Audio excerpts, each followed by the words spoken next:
English premier লিগে সরাসরি ওঠার স্বপ্ন শেষ হয়ে গেছে হামজা চৌধুরীর দল শেফিল্ড ইউনাইটেডের। সোমবার টার্ফ মুরে বার্নলির কাছে 2-1 গোলে হেরে চ্যাম্পিয়নশিপের শীর্ষ 2-এর বাইরে ছিটকে শেফিল্ড। তবে ম্যাচ শেষে অনাকাঙ্ক্ষিত ঘটনার জন্ম দিয়েছেন বার্নলি সমর্থকরা।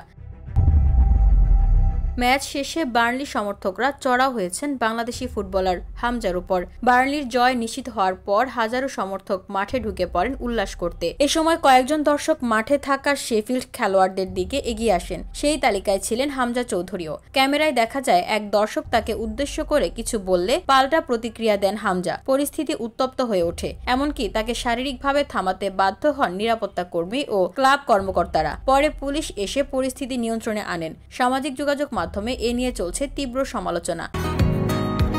বসুন্ধরা, উত্তরা, বনশ্রী, কুড়িল ও বাড্ডা সহ রাজধানীর বিভিন্ন স্থানে অভিজাত ও অত্যাধুনিক মানের ফ্ল্যাট কেনার এক নির্ভরযোগ্য প্রতিষ্ঠান প্লেজেন্ট প্রপার্টিজ লিমিটেড।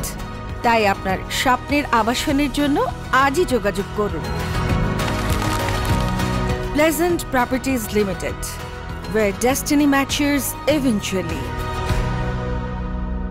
কেউ লিখেছেন বর্ণবাদের শিকার হয়েছেন হামজা। আরেক ভক্ত মন্তব্য করেছেন ইসরায়েলের আগ্রাসনের বিপক্ষে সোচ্চার ছিলেন হামজা, এজন্য হামলা হয়েছে তার উপর। তবে কি নিয়ে কথা হয়েছে হামজা বা তার ক্লাব শেফিল্ড থেকে এ নিয়ে কিছু জানানো হয়নি এখনো।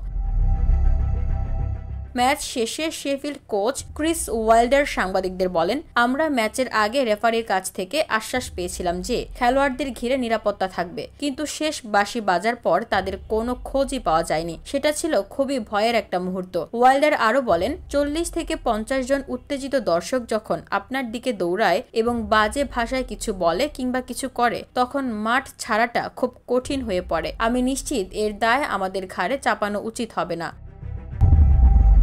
VOD Bangla news desk.